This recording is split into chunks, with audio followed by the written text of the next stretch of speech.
아무튼 여러분 교회에 오신 것을 환영하고요. 오늘은 하박국서 2장의 말씀의 제목은 하나님에 대한 알을 회복하라 라는 말씀입니다. 오랜만에 와서 듣기가 힘드실 겁니다. 계속해서 말씀을 이어가고 있기 때문에 여러분들이 조금 어렵더라도 말씀을 좀 잘 들어보시면 되지 않을까 생각을 합니다. 자, 지난주 하박국이라는 사람, 이 선지자의 이름이 하박국이에요. 대부분의 사람들은 장난삼아 호박국 이렇게 우스갯소리로 기억하는 바로 선지자가 이 하박국입니다. 유다라고 하는 나라가 죄가 많았습니다. 자기가 살고 있는 나라였죠. 그러다 보니까는 하나님 언제까지 우리나라가 이렇게 죄가 많은 상태로 살아가겠습니까? 라고 이 잘못된 사람들을 벌해주세요 라고 기도했던 것이죠. 그랬더니 하나님께서는 그래 알겠다라고 하시면서 오히려 이방 나라였던 갈대아 사람, 즉 바벨론이라고 하는 나라를 일으켜서 유다를 멸망시키겠다는 것입니다. 요즘 말로 말한다면 우리나라가 힘드니 도대체 이렇게 살 수는 없지 않습니까? 라고 말했더니 하나님께서 그래 알았다. 그러면 내가 저 옆에 북한을 일으켜서 니네 나라를 망하게 하겠다. 이런 의미가 되는 거죠. 그러니 하박국 입장에서는 그건 말이 안 되는 것 아닙니까? 라고 하나님께 따지는 과정에 있는 것입니다. 하박국의 주장은 그것이죠. 아니 어떻게 악한 민족을 일으켜서 그래도 착하게 살아가는 백성을 망하게 하는 것이 옳다는 말입니까? 라고 말하는 것입니다. 아무리 그래도 팔은 안으로 굽는 것 아닙니까? 그런데 이방의 악한 민족 바벨론, 우리가 고대 민족 바벨로니아라고 하는 말 들어보셨죠? 바로 그 바벨론을 새롭게 나라를 일으켜서 그 바벨론으로 말미암아 하나님께서 택하시고 불러 자신의 백성 삼았던 이스라엘 백성을 망하게 한다는 것이 그게 말이 되냐라고 하는 것입니다. 그것이 바로 1장 17절에 나와 있는 거죠. 그가 그물을 떨고는 계속하여 여러 나라를 무자비하게 하는 멸망하는 것이 옳습니까? 여러분 생각해 보시면 하나님을 향하여 여러분 하나님 이렇게 하는 게 옳습니까? 라고 기도해 본 적이 있습니까? 그런데 우리가 조금 더 성경을 이렇게 본다면 어떨까 하는 것이죠. 오늘 성경은 저와 여러분이 알고 있는 것을 가지고 하나님 앞에 그렇게 따지듯이 기도하는 것이 가능하다는 것을 말하고 있다는 것입니다. 이러한 기도는 시편에 자주 등장하는 것이죠. 시편의 기도문을 받아보신 분들은 아실 것입니다. 하나님, 왜 이렇게 고난을 당합니까? 하나님, 내가 살아가고 나는 열심히 하려고 하는데 왜 내가 이런 병을 얻습니까? 왜 나는 거짓말하지 않고 그래도 남들에 비하면 그렇게 살아갔는데 왜 어려움을 당합니까? 라고 기도하는 것을 하나님께서는 저지하지 않는다는 것입니다. 자녀된 여러분들이 부모님에게 자주 따지죠? 왜 나만 갖고 그래? 내가 뭘 잘못했다고 그래? 그렇게 하나님께서는 따져도 된다는 것입니다. 조금 더 극단적으로 예를 좀 들어볼까요? 자녀가 예를 들어서 큰 잘못을 했더라도 그럴 때 자녀 편을 드는 것은 잘못에 대한 그릇된 판단 때문에 자녀 편을 드는 게 아니지 않습니까? 그런 모습을 타인의 시선으로 볼 때는 전혀 다른 모습이 되겠죠. 최근 어느 정치인의 자녀가 그 부부가 마약을 구매하다가 적발된 사건을 여러분이 잘 알고 있을 것입니다. 그때 그 정치인은 이렇게 말합니다. 모함이다. 누군가에 의해 계획된 것이다. 라고 해서 사람들의 구설수에 올랐는데 그렇다고 부모가 잘못했으니까 자녀와의 관계를 끊고 이제부터는 남남이다. 라고 말하는 것이 옳겠습니까? 지금 하나님께서 지금 그렇게 하시겠다라고 하니까 하박국 입장에서는 말 그대로 어이가 없는 상황인 것이죠. 하나님께서 불러놓고 백성 삼아놓고 그래놓고 이제 와서는 이방 백성인 바벨론을 통해서 백성의 관계를 끊겠다라고 하는 것이 옳습니까? 물론 유다의 범죄는 심각했습니다. 그럼에도 하박국이 기다렸던 대답과는 달랐다는 것이죠. 왜 그럴까요? 하박국이 하나님을 알기는 했지만 하나님에 대해서 올바로 알지 못했다는 것입니다. 앞에 되어 있는데요. 로마서 1장 21절 말씀을 함께 읽어볼까요? 시작. 하나님을 알 때 하나님을 영화롭게도 아니하며 감사하지도 아니하고 오히려 그 생각이 황하여지며 미련한 마음이 어두워졌나니. 그렇습니다. 우리는 표면적으로만 아는 하나님을 우리가 아는 하나님이다 라고 말할 때가 많다는 것입니다. 오늘 본문 2장 1절에 이렇게 시작하죠. 내가 내 파수하는 곳에 서며 성루에 서겠다. 그리고 나서 나에게 무엇이라고 말씀하실지 기다리고 바라보며 나의 질문에 대하여는 어떻게 대답하실는지 보리라 하였더니, 바로 지금 그렇게 하신 하나님의 말씀에 대하여 하박국은 계속해서 말씀하고 있다는 의미인 것입니다. 하박국은 답답했겠죠. 그럼에도 불구하고 그는 그 답답한 것에 포기하고 떠난 것이 아니라 오히려 자신이 서 있어야 할 초소에, 성류에, 즉 지금 전쟁과 같은 상황 속에서 자신이 해야 할 일들을 떠나지 않은 채 하나님의 말씀에 답을 기다리고 있다는 것입니다. 여러분, 우리는 툭하면 하던 것을 포기하지 않습니까? 그리고 해본 일에 이렇게 말합니다. 내가 해봐서 아는데 안 된다. 내가 해봐서 아는데 그렇게 하는 게 아니다. 라고 말하면서 모든 사람들이 자기가 해본 것에 대하여 잘 아는 시대에 살고 있습니다. 요즘 시대의 바로 특징이 남의 말을 듣지 않는 시대, 즉 모두가 전문가인 시대 아닙니까? 운동 전문가, 정리를 잘하는 전문가, 우리가 생각지도 못했던 일들의 전문가들이 탄생했던 시대입니다. 예전에는 우리 집의 아버지의 말, 어머니의 말 또는 어르신의 말이라고 하는 것을 더 좋게 여겼지만 지금 누가 그런 사람들의 말을 좋은 말로 여기고 살고 있습니까? 그래도 한때는 전문가라고 말하면 그 사람이 학문적인 의미의 바탕을 두고 박사쯤 되었을 때 우리는 그 사람을 전문가라고 말하지 않았습니까? 하지만 지금 시대에는 스마트폰 안에 그렇게 많은 것을 아는 사람들이 언제나 내 손 안에 있기 때문에 우리는 스스로 이것을 통제할 수 있다. 내가 언제든지 그 아는 것을 찾아서 쓸 수 있다라고 생각하며 살고 있다는 것입니다. 오늘 하박국이 들은 경고는 지금 당장 일어날 일이 아니라 미래에 일어날 일이라는 것이죠.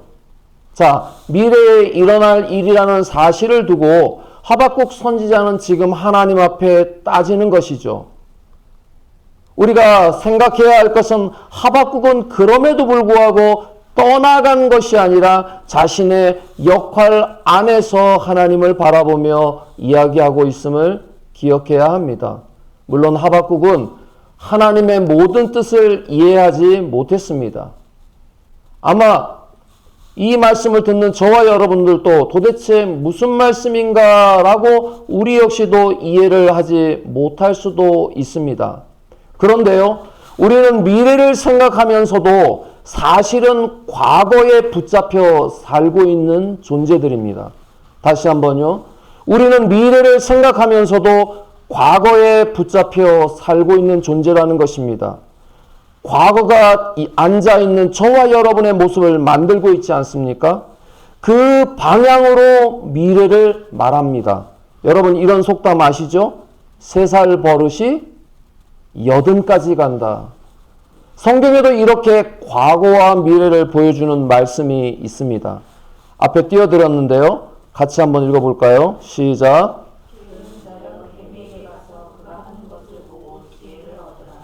유명한 영화에도 나왔던 대사 때문에 많은 사람들이 잘 알고 있는 말씀인데 잠언서 6장 6절에 게으른 자여 개미에게 가서 그 하는 것을 보고 지혜를 얻으라 라는 이 짧은 말씀에는 과거와 현재 그리고 미래가 모두 담겨 있습니다. 현재의 게으른 자의 모습은 과거에 그가 어떠했는지를 보여주고 짐작할 수 있으며 충분히 추측할 수 있는 말입니다. 그럼에도 미래를 열어줄 열쇠는 계미를 대상으로 해서 가서 그리고 하는 것을 보고 그리고 지혜를 얻으라라는 표현입니다. 이 표현의 가장 중요한 것은 과거의 게으름을 끊는 유일한 길은 바로 그 대상에 가는 것입니다. 그리고 그가 하는 것을 보고 지혜를 얻는 것이죠. 그러니까 하박국에게 주신 이 미래에 대한 경고의 말씀은 지금까지 살아왔던 과거의 유다 백성의 삶을 보여줄 뿐만 아니라 미래에 대한 예언을 바꿀 수 있는 기회라는 것입니다. 앞서 미가서에서 우리는 유다를 향해서 이렇게 말하는 하나님을 기억하십니다. 너 사마리아가 하는 거 봤지?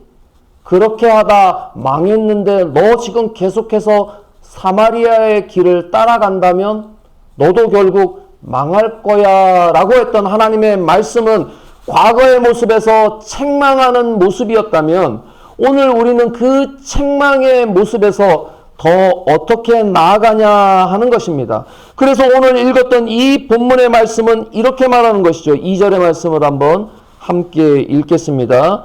하박국서 2장 2절입니다. 시작. 여호와께서 내게 대답하여 이르시되 너는 이 묵시를 기록하여 판에 명백히 새기되 달려가면서도 읽을 수 있게 하라. 그렇습니다. 하나님께서 들리는 말씀뿐만 아니라 이제는 이 말씀이 우리 가슴판에 새겨지며 달려가면서도 읽을 수 있게 해 주신다는 것입니다. 미래에 대한 경고는 결국 오늘에 대한 우리 태도의 변화에 있는 것 아니겠습니까? 우리는 대부분 과거를 몰라서가 아닙니다. 말씀드렸던 것처럼 해봤는데도 잘 안 되는 과거에 매여 있기 때문에 꾸준하지 못한 나의 모습 때문에 시작하면 쉽게 포기하는 연약함 때문에 또는 외부에서 주어진 여러 조건에 대한 핑계가 결국 우리의 미래를 어둡게 하고 있지는 않는가 하는 것입니다. 내가 다른 것을 핑계 삼고 실패했기 때문에 비록 주변 많은 사람들에게 위로를 받을지는 몰라도 어떤 선수가 이런 말을 했습니다. 대표팀 선수로 뽑힌 것은 연습하러 오기 위해 뽑힌 것이 아니다는 것처럼 말입니다. 저와 여러분이 살아가는 인생은 사실 연습이기보다는 실존의 연속 아닙니까? 실패할지라도 다시 일어나서 내일의 삶을 살아야 하는 것처럼 말입니다. 오늘 하박국 선지자는 내가 파수하는 곳에 서며 성루에 오르는 일이 결코 쉬운 일이 아니기 때문입니다. 살아온 과거가 우리의 미래를 결정하는 운명론처럼 받아들이지 말라는 것입니다. 주어진 하나님의 경고는 그 경고의 내용이 너무 두렵다고 해서 거기에 멈춰 있지 말고 저와 여러분들이 미래를 향하여 오늘의 삶을 바꾸라는 것입니다. 그 말씀이 3절과 4절에 나오는 거죠. 이것은 정한 때가 있다. 이 종말은 속히 이르겠다. 결코 거짓되지 않는다. 비록 더딜지라도 기다리라. 지체되지 않고 반드시 응한다는 것입니다. 왜 그런가 하면 4절에 그 이유를 나타내는데 4절의 말씀을 한번 읽어볼까요? 시작. 보라 그의 마음은 교만하며 그 속에서 정직하지 못하나 의인은 그의 믿음으로 말미암아 살리라. 이 말씀은 신약에서도 자주 사용되는 말씀인데 이 말씀을 한번 집중적으로 본다면 마음이 한껏 부푼 교만한 자들을 보라는 것입니다. 그들의 특징이 바로 정직하지 못하다는 것입니다. 여러분, 우리가 말하는 정직이라는 것은 그저 남의 물건을 훔치지 않는 것을 정직하다라고 말하는 개념이 아닙니다. 흔히 커피숍에 둔 스마트폰을 훔치지 않는 우리나라를 대단한 것으로 보지만 돌아서면 골목 어디에도 버려져 있는 담배꽁초나 숱하면 훔쳐가는 일들은 비일비재한 것, 즉 다시 말해서 일관된 우리의 마음의 상태가 정직과 연결된다는 것입니다. 하지만 오늘 우리 시대는 법의 테두리에서 잘못을 저지르지 않는다면 무슨 문제가 되느냐라고 말하는 것. 이것은 정직한 사람이 살아가며 다시 말해서 우리 삶에서 상대방과 함께 관계를 맺는 속에서 드러나는 말이라는 것입니다. 그래서 성경은 정직이라는 의미를 이렇게 사용합니다. 길을 바로 걷는다. 어김없이 지킨다. 마음에 차지 않는다라고 하는 야샤르라고 하는 단어입니다. 그래서 이어지는 말씀인 바로 의인은 믿음으로 산다라고 하는 것과 서로 대조가 되는 것입니다. 그래서 옳은 길, 옳은 방향, 이런 삶을 빼놓고 우리가 믿음으로 산다라는 말만 따라가면 그 말의 의미에 정확하게 모르는 것입니다. 이 말씀이 가장 잘 기록된 곳이 바로 시편 1편 1절의 말씀이죠. 복 있는 사람은 악인의 길을 따르지 아니하며 죄인의 길에 서지 아니하며 오만한 자리에 앉지 아니한다라는 말씀 속에서 정확하게 이 두 문장이 서로 쌍을 이루고 있는 것입니다.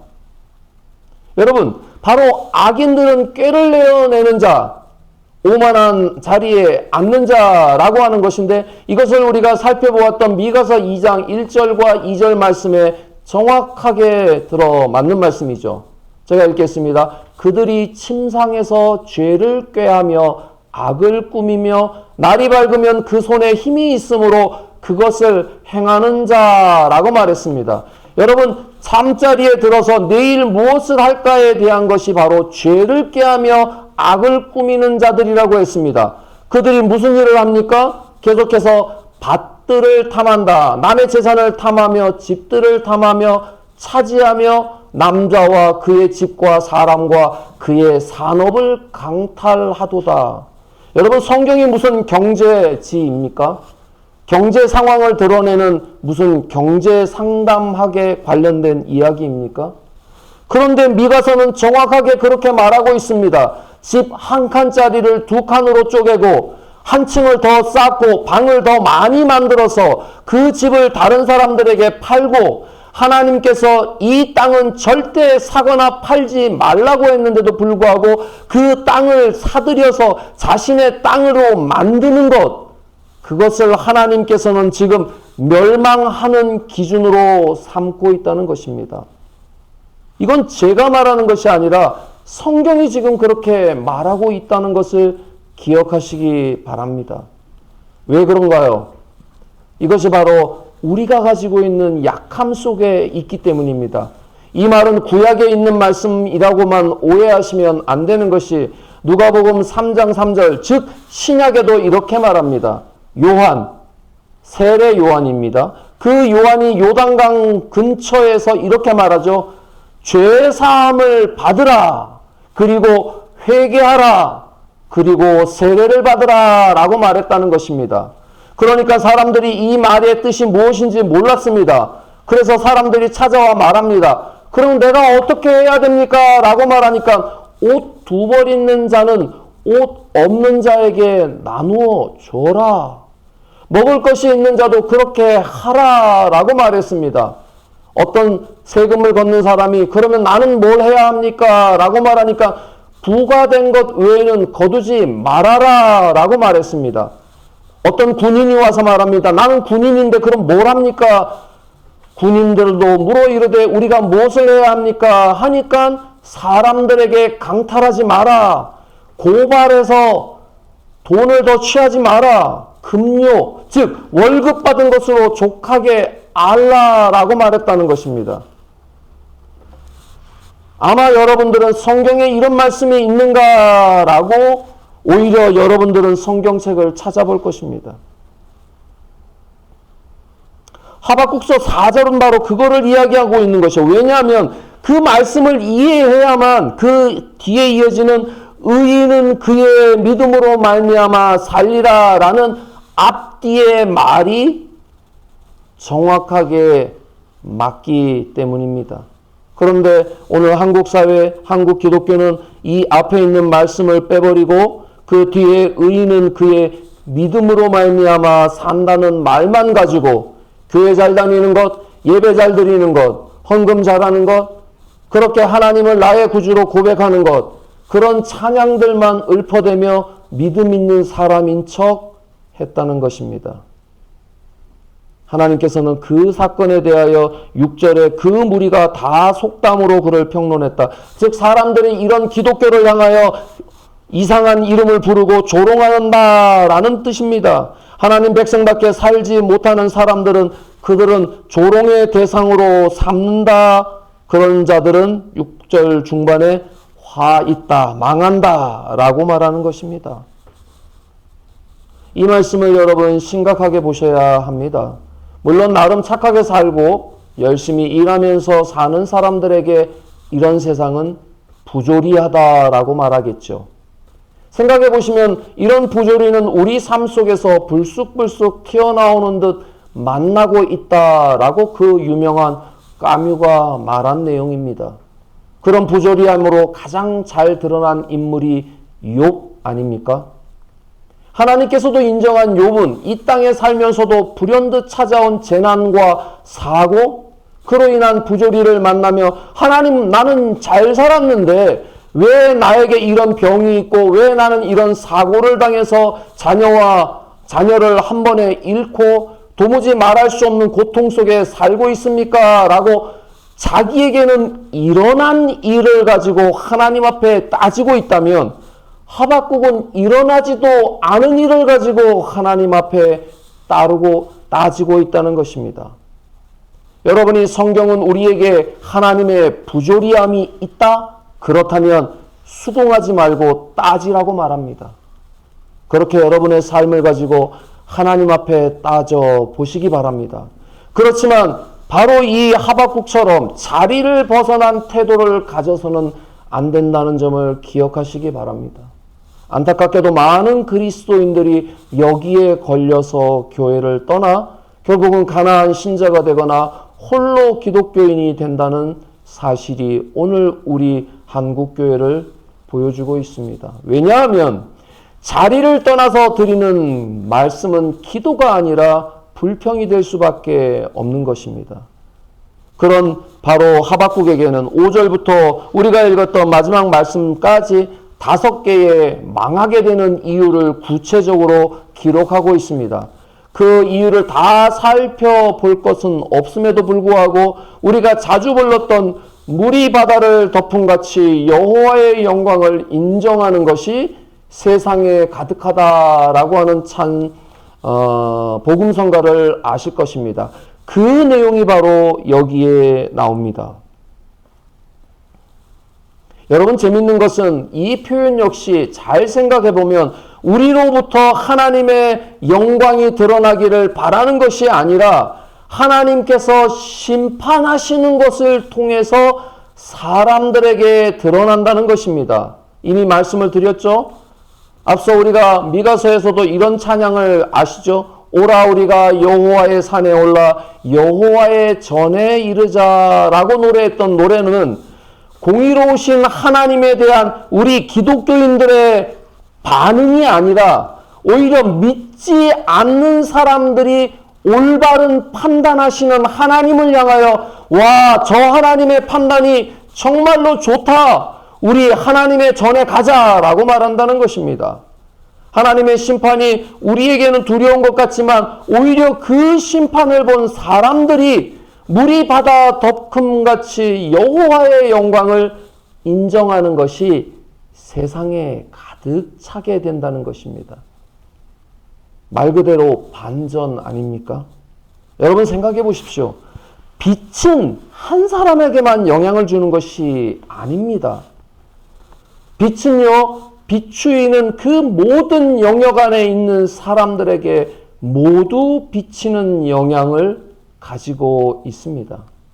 하나님의 심판은 유다를 향한 심판이겠지만 유다를 향하여 이방민족 바벨론을 이용하시겠다는 하나님의 경고이겠지만 결국은 하나님께서는 하나님의 이 놀라운 계획이 오늘 우리 모두 믿든 안 믿든 영향을 미친다는 것입니다. 안타깝게도 이것은 구약 성경에 가려져 있는 부분입니다.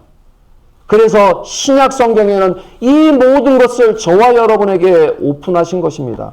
그 대표적인 구절이 바로 요한복음 3장 16절부터 18절까지 말씀이죠. 함께 읽어볼까요? 시작. 하나님이 세상을 이처럼 사랑하사 독생자를 주셨으니 이는 그를 믿는 자마다 멸망하지 않고 영생을 얻게 하려 하심이라. 하나님이 그 아들을 세상에 보내신 것은 세상을 심판하려 하심이 아니요 그로 말미암아 세상이 구원을 받게 하려 하심이라. 그를 믿는 자는 심판을 받지 아니하는 것이요 믿지 아니하는 자는 하나님의 독생자의 이름을 믿지 아니하므로 벌써 심판을 받은 것이라. 이렇게 하나님께서는 우리에게 모든 것을 오픈해서 경고하고 있다는 것입니다. 그렇게 모든 경고가 끝나자 20절 말씀에 이렇게 기록되어 있는데요. 20절 말씀을 함께 읽어볼까요? 2장 20절입니다. 시작. 오직 여호와는 그 성전에 계시니 온 땅은 그 앞에서 잠잠할지니라 하니라. 우리가 읽는 성경에는 여호와께서 그 성전에 계신다라고 말하는 것 같은데 새 번역에는 이렇게 기록되어 있습니다. 나 주가 거룩한 성전에 있다. 약간의 뉘앙스가 다르죠. 아무튼 하나님께서 국한된 장소에 제한적으로 계신다는 의미가 아닙니다. 이 본문을 이해하려면 시편 73편을 살펴보아야 하는데 유일하게 한 사람만 73편을 봤는데 기억을 73편을 살펴보아야 하는 이유가 있습니다. 왜냐하면 그 73편의 기도자가 이렇게 기도합니다. 세상을 보니까 악인들이라 불리는 자들이 잘 먹고 잘 살 뿐만 아니라 죽을 때에도 고통 없이 죽는 모습이 이해가 되지 않는다. 이 말입니다. 그런 사실을 알게 되니까 오히려 기도자는 뭐라 그랬냐면 하나님 말씀대로 살아가는 내가 한심해 보이고 굳이 이렇게 살 필요가 있는가라고 하면서 깊은 회의감까지 들었다는 것입니다. 오죽했으면 기도자가 이렇게 말합니다. 거의 미끄러질 뻔했다. 다시 말해서 내가 그런 마음까지 먹었다는 것입니다. 이 말씀이 73편 15절 말씀입니다. 함께 읽어볼까요? 내가 만일 스스로 이르기를 내가 그들처럼 말하리라 하였더라면 나는 주의 아들들의 세대에 대하여 악행을 행하였으리라. 이 말씀은요, 그렇게 내가 마음 먹었다는 것입니다. 그런데 내가 그렇게 배신을 하게 되면 자신을 함께 믿던 사람들이 어떻게 된다고요? 고통당한다는 것을 안다는 뜻입니다. 이 말씀은 계속해서 16절에 이렇게 말합니다. 그래서 내가 문제를 풀어보려고 하니까 이 문제는 너무 어려운 문제다라고 말합니다. 이 말씀은 계속해서 17절에 이렇게 돼 있죠. 하나님의 성소에 들어갈 때에야 그들의 종말을 깨달았다. 22절에 내가 이같이 우매무지함으로써 주님 앞에서 짐승과 같았다라고 말하며 28절에 하나님께 가까이함이 내가 복입니다 라고 고백하며 마무리하는 시편 73편의 말씀인 것입니다. 우리 눈에 볼 때는 잘 되는 사람, 예수 믿지 않고 교회 다니지도 않으면서도 교묘하게 법을 이용하여 부자가 된 사람들을 보면 와, 나도 그렇게 살고 싶다. 그 정도쯤에 못하겠느냐라고 말하는 시대입니다. 그래서요, 이미 10여 년 전에도 당신이 얼마면 감옥을 가겠습니까? 라고 말하니까 10억쯤 준다면 나는 감옥에서 10년 그 이상을 살 수 있습니다. 라고 말했다는 것입니다. 여러분, 오늘 우리가 살아가는 세상이 바로 그런 시대입니다. 그런데도 우리는 여전히 내가 했던 그 작은 것, 내가 경험했던 그 좁은 것을 가지고 그건 아니다, 내가 해봐서 안다, 이건 이거다 라고 말하며 살아가고 있다는 것입니다. 하나님께서는 우리를 거룩한 성전으로 부르셨습니다. 왜냐하면 오늘 본문 마지막 말씀에 그 성전에 계신다라고 말하는 것은 구약이 우리에게 알려준 것이라면 신약의 예수님께서는 이 땅에 오셔서 우리로 하여금 다시 한번 깨달을 수 있도록 그의 삶을 통하여 보여주셨을 뿐만 아니라 그분이 성령 하나님을 우리에게 보내시며 이렇게 말씀하셨다는 것입니다. 고린도전서 3장 16절부터 17절 말씀인데요. 한번 읽어볼까요? 시작. 너희는 너희가 하나님의 성전인 것과 하나님의 성령이 너희 안에 계시는 것을 알지 못하느냐. 누구든지 하나님의 성전을 더럽히면 하나님이 그 사람을 멸하시리라. 하나님의 성전은 거룩하니 너희도 그러하니라. 그렇습니다. 오히려 이제는 저기에 계셨던 하나님이 예수를 통하여 2000년 전에 이 땅에 오셨다가 이제는 하나님이 계시는 성전이 저와 여러분 안에 있다라고 말하면서 우리로 하여금 그 성전에 하나님이 계시니 그 하나님이 인생에 닥치는 우리로 하여금 깨닫지 못하는 문제들을 해결하여 주신다는 것입니다. 공부에 지친 고2 여러분, 부모님들이 여러분의 말씀을 다 이해하지 못하죠. 이해를 하려고 하지 마시고 바로 여러분 속에 있는 하나님의 성전에 나가 왜 우리 부모님은 나를 이해하지 못하는지 정말 답답해 죽겠습니다 라고 기도하라는 것입니다. 왜 나는 이렇게 저렇게 사업을 하는데 되지 않습니까? 저 사람이 문제요, 저게 문제요, 저 시스템이 문제요 라고 말하고 나서 좌절에 빠질 것이 아니라 그 문제를 가지고 여러분 속에 계시는 하나님의 성전을 찾아 하나님 앞에 그 부조리함을 아뢰라는 것입니다.